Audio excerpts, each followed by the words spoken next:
زندگی کا ہر لمحہ جیا اس کے لیے، اور کربلا میں موت کی تاریخ بھی ہم نے رقم کر دی کہ دیکھ لو مرتا ہے اسی کے لیے، اور جس جوان مرتی سے ہم ڈرے، تاریخ تمہیں بتا رہی ہے کہ حسین نے کس طرح اس کربلا کے مقام پر اس جرت کے، اس بہادری کے جھنڈے گاڑ دیے جس کا سبق حضرت سیدنا علی المرتضیٰ سے پڑھ کے آئے تھے۔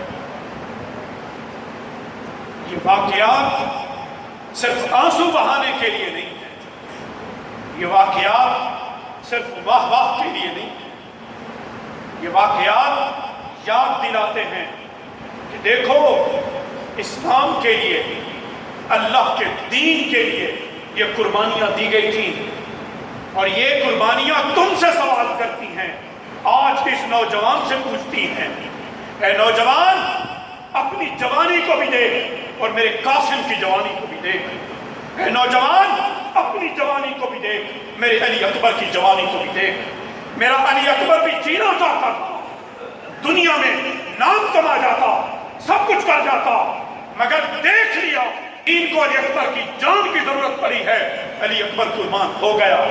جوانی نہیں دیکھی، قاسم قربان ہو گیا۔ کہاں گئے جوانیوں کے خواب، کہاں گئی وہ جوانیوں کے مستقبل کی لذتیں؟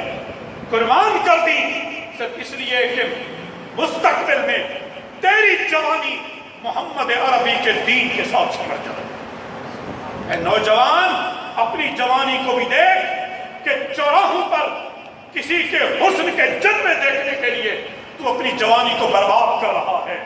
اپنی آنکھوں پہ وہ حیا کے پردے بٹھا جو حسینیت نے تجھے سکھائے، اپنی آنکھوں پر حیا کے وہ پردے بٹھا جو علی اکبر اور قاسم نے تمہیں دکھائے، اپنی زبان پر حیا اور اپنی زبان پر شرم کے وہ تالے لگاؤ جو مصطفیٰ کریم نے اپنی سنتوں میں تجھے بتاؤ۔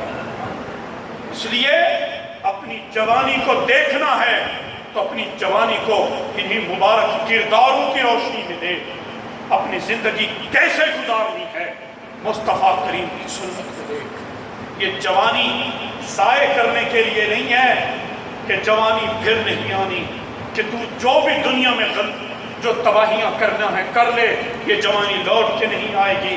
خبردار اگر ایسا ہوتا تو کبھی علی اکبر، کبھی سیدنا قاسم اپنی جوانیاں کرب و بلا میں نہ لٹاتے۔ ان کے لٹانے کا ایک مقصد تھا، اور وہ تھا امت محمدیہ کے نوجوان کے سامنے زندگی کے مقصود کو پانے کا راستہ رکھ دیا جائے کہ قربانی دینی پڑے گی اپنے رب کو راضی کرنے کے لیے۔ اس لیے اے نوجوان اپنے رب کو راضی کرنا ہے تو تجھے بھی اپنی انا کی قربانیاں دینی پڑے گی، تجھے بھی اپنی ذات کے اندر کے بت کو توڑنا پڑے گا۔ جب مسجد کا مؤذن حی علی الصلاۃ کی صدا دے تو تیری انگلیاں کمپیوٹر پہ ہوں یا کہیں پہ ہوں، رک جائیں، لبیک اللہم لبیک کی صدایں دیتا مسجد کی طرف کشاں کشاں چلا۔ یہ پریشانیاں امت کی ایسے نہیں مٹے گی کہ سینما پہ فلم لگے تو سینما بھر جائیں، مؤذن اذان دے تو ایک صف میں پوری نہ ہو۔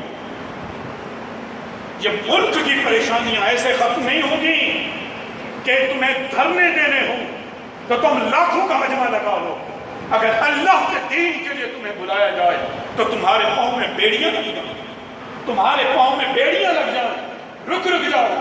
اللہ کے دین کے راستے میں آنے کے لیے تمہیں تکلیف شروع ہو جائے۔ نہیں، خود کو سمجھو کہ تم کون ہو، تم کیا ہو، تمہاری زندگی کا مقصد کیا ہے۔ اپنی زندگی کے مقصد کو سمجھیے، اپنی زندگی کے اس پیغام کو سمجھیے جو قرآن مجید آپ کو دے رہا ہے۔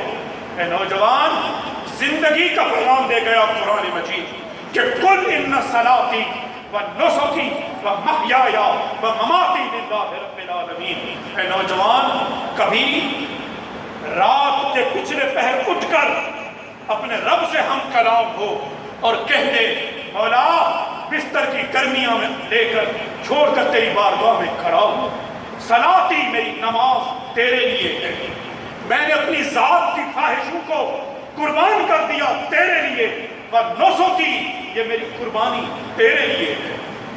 میرا جینا میرا مرنا تیرے لیے ہے، اپنا تعلق اپنے رب کے ساتھ قائم کر۔ اے نوجوان، یہی تیری زندگی کا مقصد ہے، اور اپنے رب سے یہ تعلق کیسے قائم کرنا ہے یہ سبق تجھے پڑھائے گا تو حسینیت کا کردار پڑھائے گا، یہ سبق تجھے پڑھائے گا علی اکبر کا کردار پڑھائے گا، سیدنا قاسم کا کردار پڑھائے گا، یہ تمہیں اللہ کی رضا کے حصول کے سارے طریقے سکھائے گا۔ تو کون؟ میرے نبی کا قرآن سکھائے گا، میرے نبی کی مبارک سیرت۔ اس لیے اپنی زندگی میں اپنے نبی کی مبارک سیرت کو جگہ دیجیے۔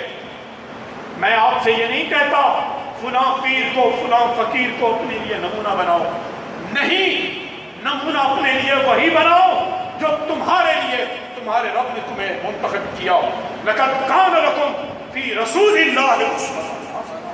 لوگوں، اگر تمہیں دنیا میں کوئی کردار ادا کرنا ہو، کوئی باپ کا کردار ادا کرنا چاہتا ہے کیسے کرے، بیٹے کا کردار ادا کرنا چاہتا ہے کیسے کرے، شوہر کا کردار نبھانا ہے کیسے کرے، وہ اگر بھائی کا کردار نبھانا ہے کیسے کرے، اپنے قبیلے کے سردار کا کردار نبھانا ہے کیسے کرے، سلطنت کے حکمران کا کردار نبھانا ہے کیسے کرے، لشکر کے سپہ سالار کا کردار نبھانا ہے کیسے کرے، میدان جنگ میں جنگیں کیسے کرنی ہے یہ کردار نبھانا ہے کیسے کریں۔